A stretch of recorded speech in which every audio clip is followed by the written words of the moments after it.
Hola, les traigo un breve sobre el pueblo elegido. ¿Elegido para qué? Israel ha firmado un contrato a largo plazo con Dios. Y todo lo que está escrito en ese contrato o pacto está totalmente al alcance de quien quiera conocerlo. El capítulo 26 del Levítico contiene prácticamente toda la esencia de lo que significa ser judío o parte del pueblo de Israel. Según la sabiduría de la Kabbalah, judío y judí viene de la palabra único, especial. ¿Suena medio soberbio? Ya vamos a ver que no. Israel está compuesto de dos palabras, Yasharel, directo al Creador. O sea, ser judío o parte del pueblo de Israel no es un estado geográfico o familiar, sino más bien un estado espiritual interno. Ya en el primer versículo de este capítulo del Levítico se anotan las leyes básicas para poder llegar a ser un buen judío o un buen participante del pueblo de Israel. Lo primero es no adorar ídolos, porque Dios no es una imagen. La pregunta es, ¿qué significa un ídolo? La palabra la conocemos cuando hablamos incluso de personas célebres que las consideramos ídolos. ¿Por qué? Porque les atribuimos todo tipo de poderes, cosas especiales. Eso nos da a pensar sobre la idolatría. Podemos seguir a veces todo tipo de personas que nos parecen que son excepcionales y atribuirles fuerzas. Eso vendría a ser idolatría.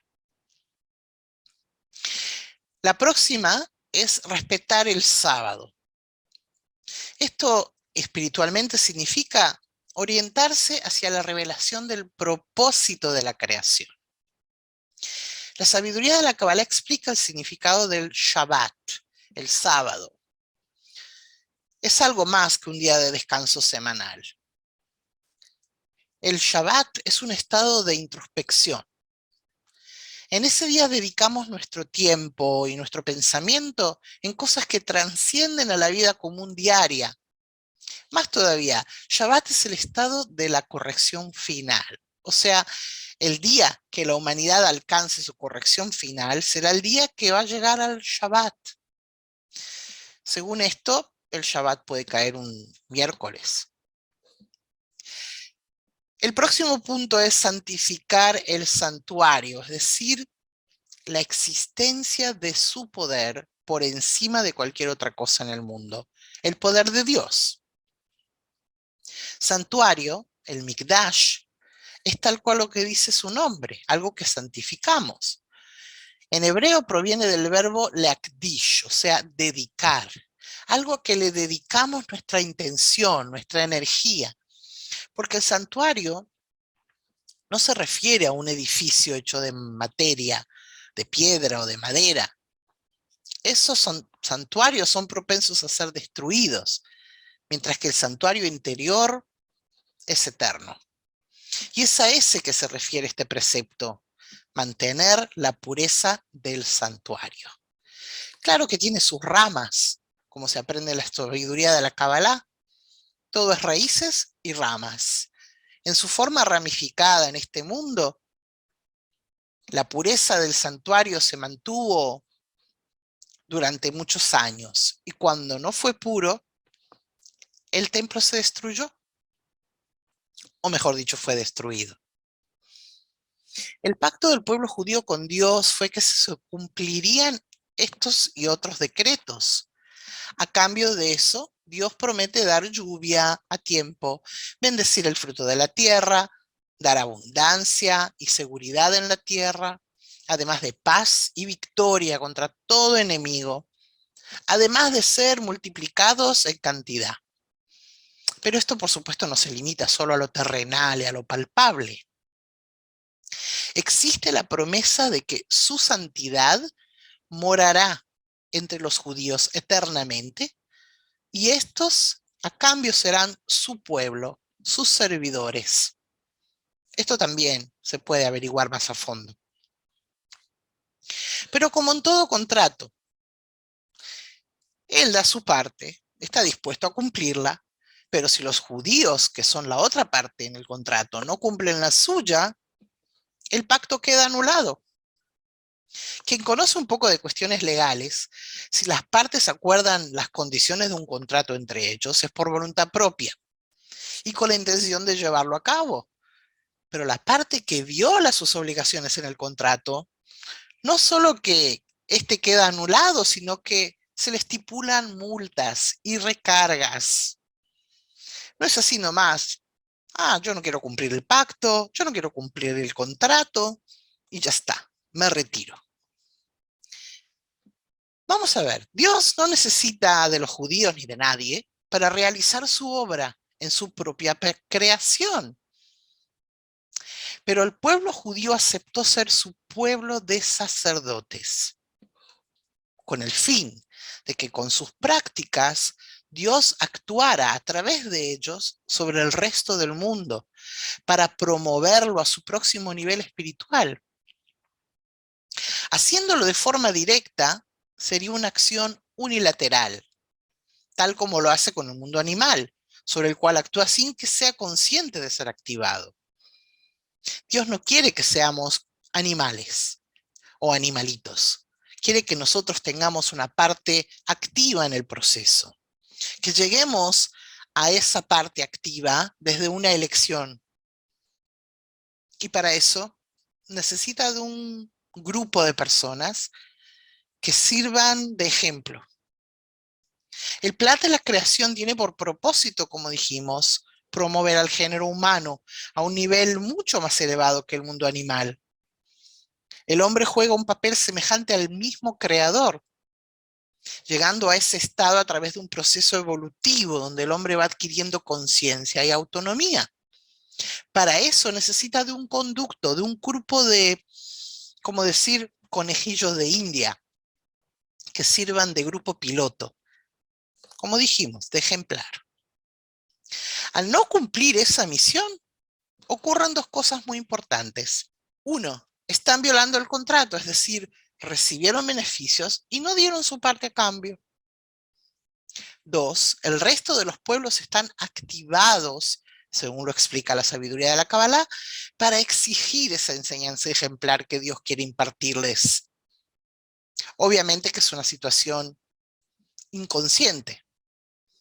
Y al no llevarlo a la práctica, esta parte, este pueblo que tiene que ser el pueblo que sirve de conducto, están obstruyendo el camino de la humanidad hacia su nuevo nivel de evolución. Esto quiere decir que si no se cumple su misión, su existencia es innecesaria. ¿Para qué se necesitan si no están haciendo lo que tienen que hacer?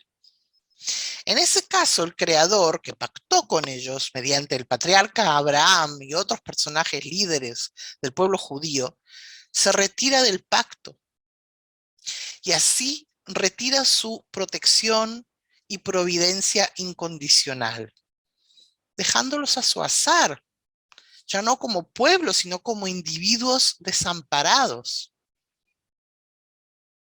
Esto también nos hace pensar en muchas cosas que ha pasado el pueblo judío, que se ha sentido dejado de lado. Hay que ver en la historia qué ocurrió antes de que pasaran todas esas tragedias. En ese capítulo se estipulan las condiciones que hay que realizar en caso de que se viole el pacto. Dijimos, retirarse del pacto también tiene sus pagos.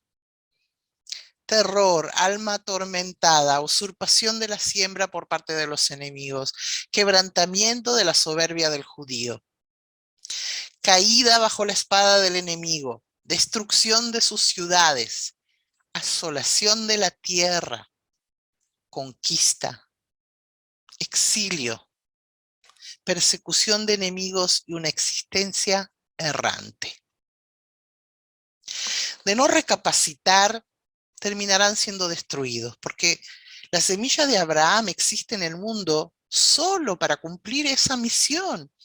Y de esto deriva la famosa consigna pueblo elegido. Y no como título de arrogancia ni vanidad, sino como marca en la frente, tal como la que llevaba Caín. Así es el judío marcado en su ADN, sin poder deshacerse de su marca, por más que así lo quiera. Aquel que no está cumpliendo con su función está rompiendo el pacto que hicieron sus ancestros y él tiene que seguir cumpliendo. En este capítulo se denota algo interesante más de todo lo que hemos dicho. La tierra destinada a la práctica de esta misión es como un laboratorio designado, solo para eso. Me da a pensar que últimamente han dicho que Israel era el laboratorio para el coronavirus. Interesante. Pero volviendo a lo nuestro, siempre que el pueblo judío no habita en la tierra de Israel por ser exiliado después de conquistas, después de todo tipo de estragos que han ocurrido, la tierra queda desolada. Podemos verlo a lo largo de la historia. Ningún otro pueblo ha podido prosperar en la tierra de Israel sin la presencia judía.